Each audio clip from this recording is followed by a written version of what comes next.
Tales from the Dragonsong War is a series of official short stories focused on the people and events of the expansion Heavensward. This is the story Words, Deeds, Beliefs. And in this one there is a reference to the Warrior of Light. I play a female character, so that is how they will be referred to in this reading.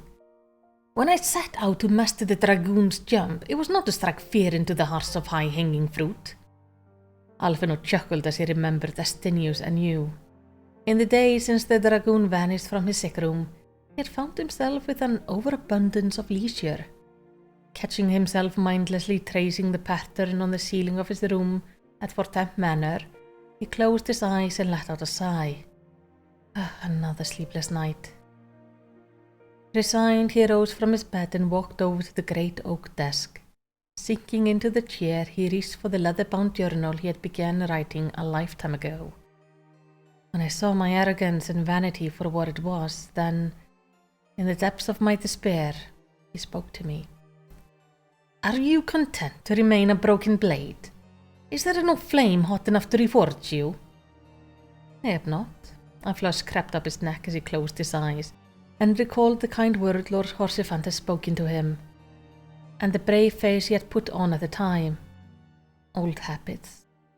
And then they had been left behind the falling snow, and embarked upon the journey that would change everything. Even me, albeit slowly. Through the whole of Eorzea looked to the adventurer as hero. To Lord Horsefant, the great warrior of light, was above all else a friend. And the feeling was plainly mutual. Kindred spirits, like the warrior of light, the knight lived to serve, to protect, to sacrifice.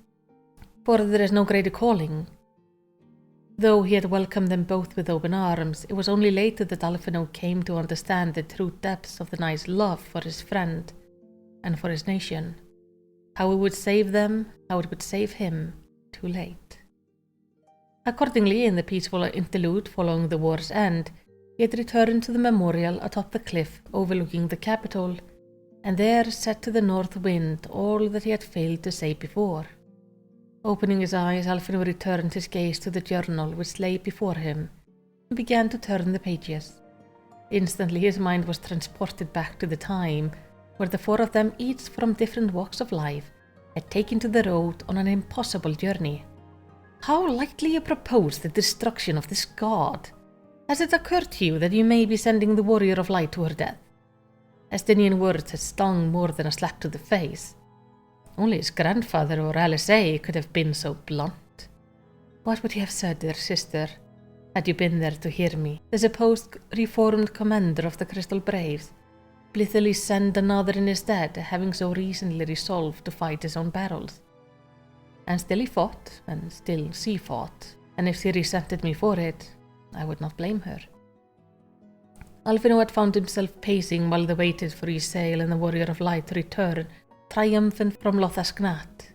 In that eternity, Estinien had watched him, sometimes stone-faced, other times wearing a strange expression. He will come back to us, he always does. Alphinaud Levieur. Words were his weapon, his intellect, his reason, his wit. Grandfather's gift to me, like all else. Alphinaud Levieur. There, but for the name, did men hearken to him, respect him. What have you wrought by your own hands? Alphinaud, not a man who sacrifices friend and family for a cause, but one who fights with them, fights for them. Anything less would be empty words and hollow promises. Master Alphinaud possesses a rare talent for the arcane arts. Should he continue to apply himself to their study, he will become a formidable mage in time. Though he had trained in the martial application, it had ever been purely as an academic exercise. But with Isael's encouragement, he had resolved to pursue a more practical education. Maybe not today, nor even tomorrow, but one day I will stand at your side. Alphinaud turned the page, and his breath caught in his throat. We have made camp in the clearing not far from Zenith, and on the morrow hope to meet with Hrasvelgur. Isali saw to our evening repast, and all agreed that her stew was the finest we have ever tasted. I, for my part, gathered the requisite firewood, taking care to remember Estinien's instruction.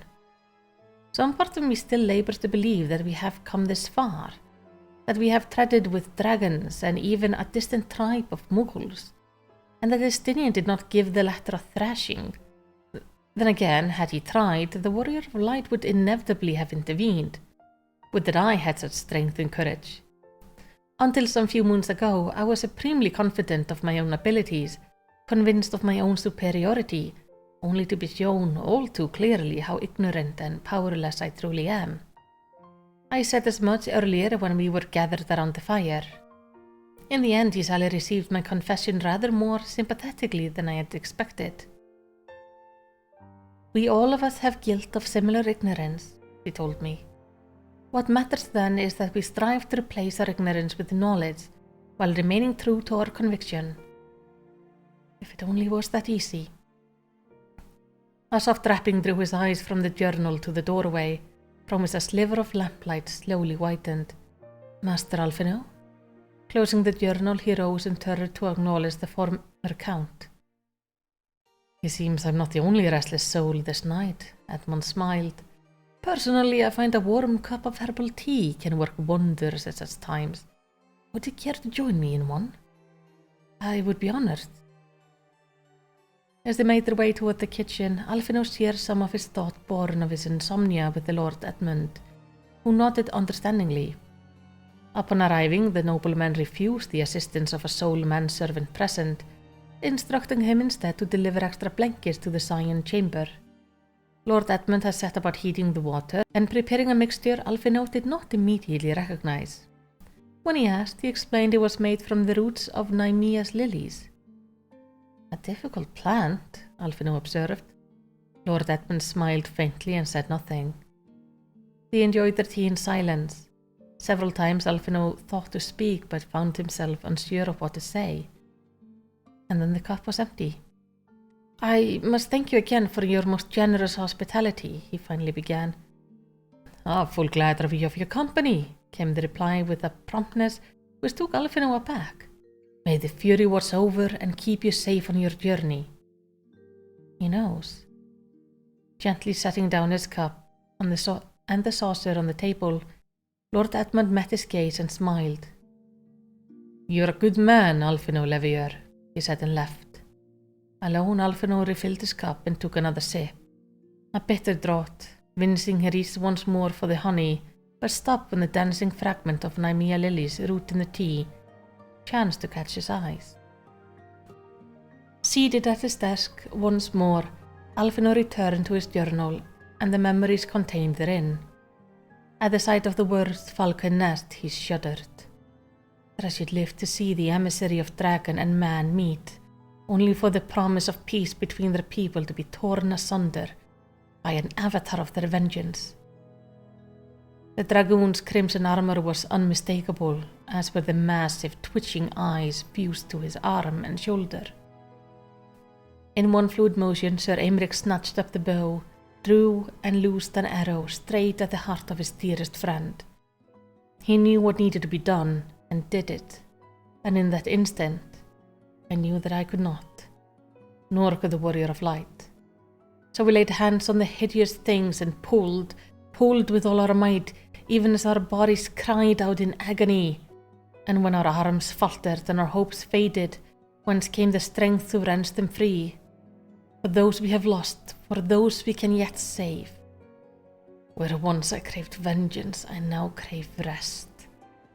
The sick room was empty when they returned from Sir Aymeric's investitude, save for a vase of Nemean lilies and the crimson armor Estinian had worn.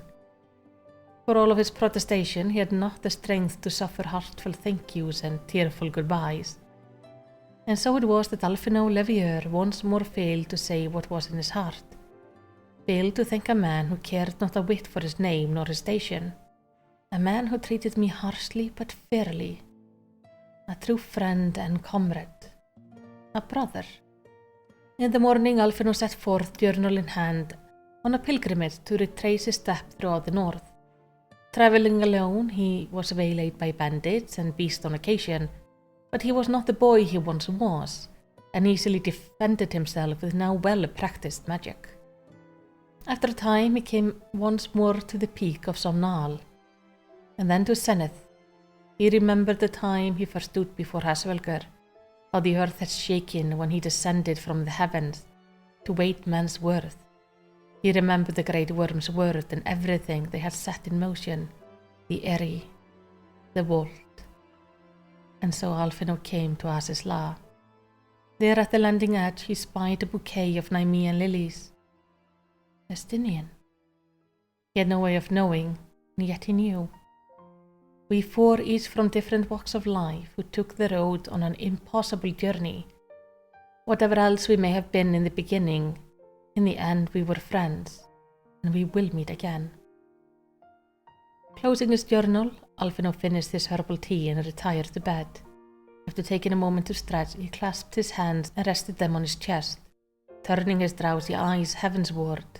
Before sleep claimed him, a thought came unbidden. A bouquet of lilies for those we have lost, and for the living, he knew. As Alphinaud lay there, he could not help but smile.